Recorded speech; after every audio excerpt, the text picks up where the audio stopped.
नमस्कार दोस्तों, मैं विनोद कुमार ओझा संस्कृत सुधा चैनल पर आपका हार्दिक स्वागत करता हूं। दोस्तों, आज हम लोग विसर्ग संधि के बारे में समझेंगे। इससे पहले वीडियो में हमने स्वर संधि और व्यंजन संधि के बारे में उदाहरण पढ़ा और समझा। आज हम विसर्ग संधि के बारे में पढ़ेंगे। विसर्ग संधि जहां पर विसर्ग के बाद स्वर या व्यंजन वर्ण का मेल होता है।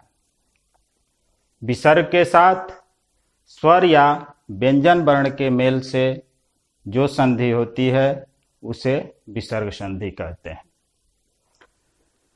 यहां पर विसर्ग संधि को हम विभिन्न सूत्रों के माध्यम से समझेंगे।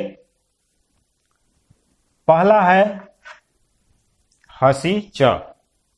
हसी यानी हस प्रत्याहार। बाद में यदि हस प्रत्याहार रहे और विसर्ग के पहले अ स्वर वर्ण रहे तो वहां पर विसर्ग का उ हो जाता है और अ उ मिल करके ओ गुण हो जाता है, फिर उसका रूप बनता है। एक बार फिर से समझिए। विसर्ग के पहले अ हो और उसके बाद हस प्रत्याहार, इसको हम बोलते हैं, इसको हस प्रत्याहार बोलते हैं। हस यानी इसमें वर्गों का तीसरा अक्षर, चौथा अक्षर और पांचवा अक्षर। तीसरा वर्ण, चौथा वर्ण, पांचवा वर्ण या फिर य, र, ल, व में से कोई रहे तो वहां विसर्ग का उ हो जाता है। चूंकि विसर्ग से पहले अ है तो अ और उ मिल करके ओ गुण हो जाता है। जैसे मन जोड़ हरा। यहां देख रहे हैं विसर्ग के पहले अ है, न में अ वर्ण है और बाद में ह है, तो अ और उ मिल करके ओ बन जाएगा, रूप बनेगा मनोहरा। इसी तरह से यश जोड़ धरा।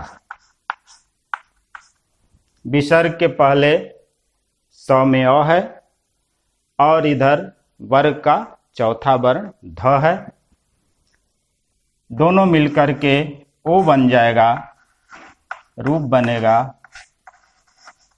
यशोधरा। इसी तरह से पय जोड़ द। अ और विसर्ग मिलकर के ओ हो गया, रूप बना पयो द। कुछ और एग्जाम्पल देखेंगे। मन प्लस रथ, क्या रूप बनेगा? मनो रथ।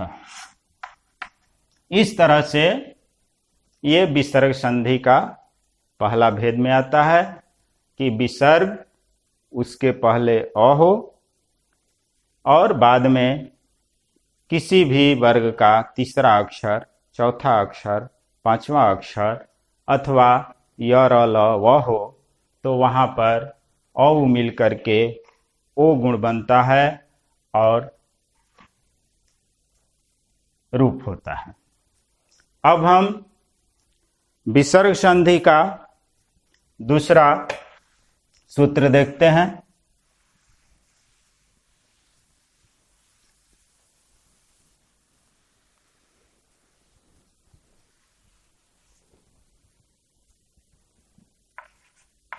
दूसरा सूत्र है रो री। ढलोपे पूर्वस्य दीर्घोण। रोरी ढलोपे पूर्वस्य दीर्घोण।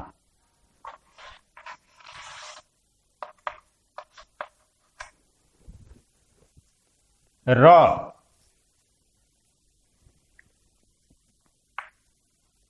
विसर्ग के पहले ह्रस्व स्वर,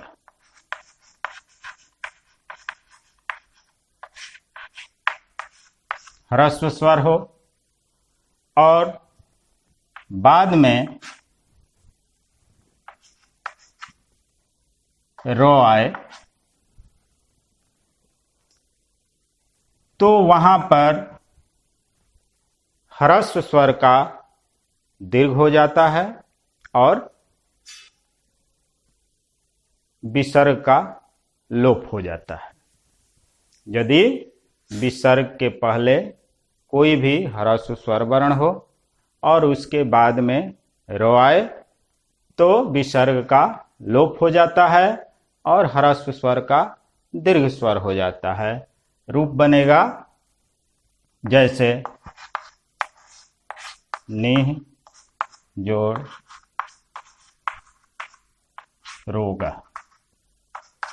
यहां देख रहे हैं विसर्ग के पहले ई है, ह्रस्वी है, उसके बाद में र है तो विसर्ग का लोप हो गया और ह्रस्वी का दीर्घ री हो गया।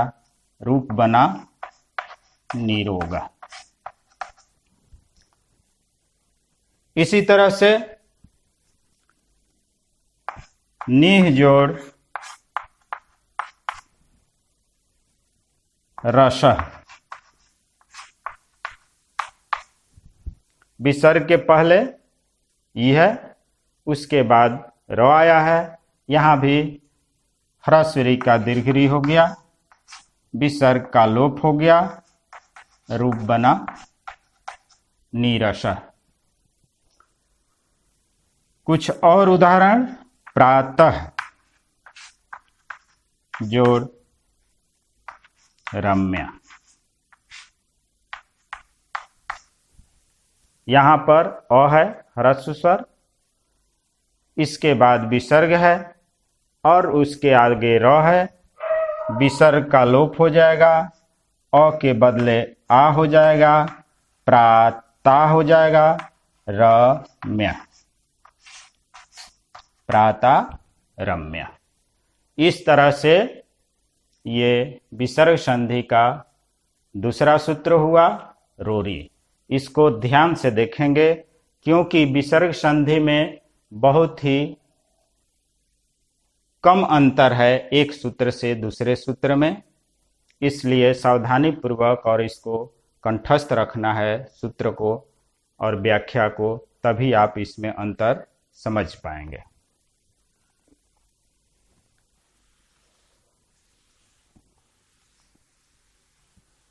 अब हम देखेंगे विसर्ग संधि में तीसरा संधि सस जुसो रू।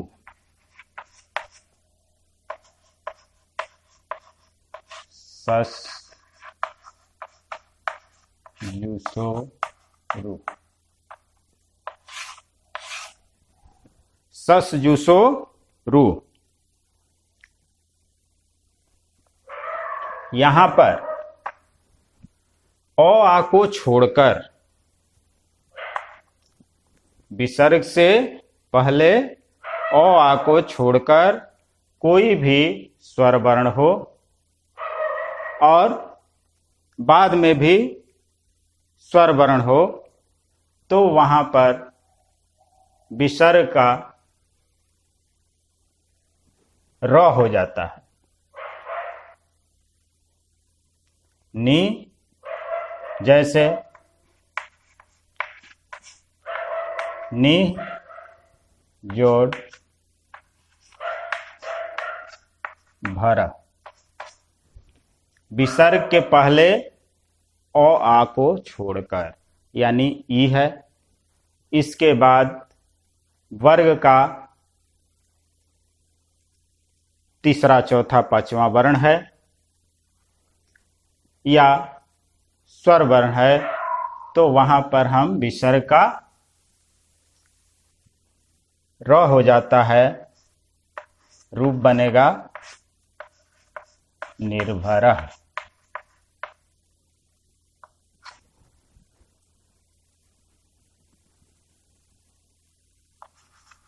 दुह जोड़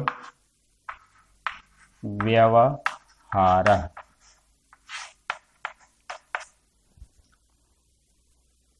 उकार है, उकार के बाद विसर्ग है और उसके बाद वह है, तो विसर्ग का र हो जाएगा और वह रेफ के रूप में प्रयोग होगा दुर्व्यवहार।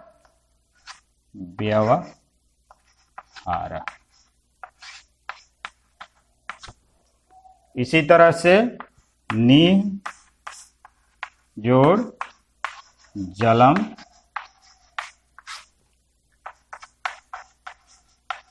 निर्जलम।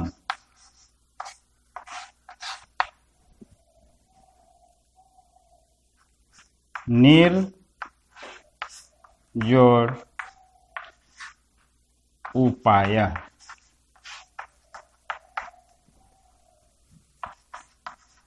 निरुपाय।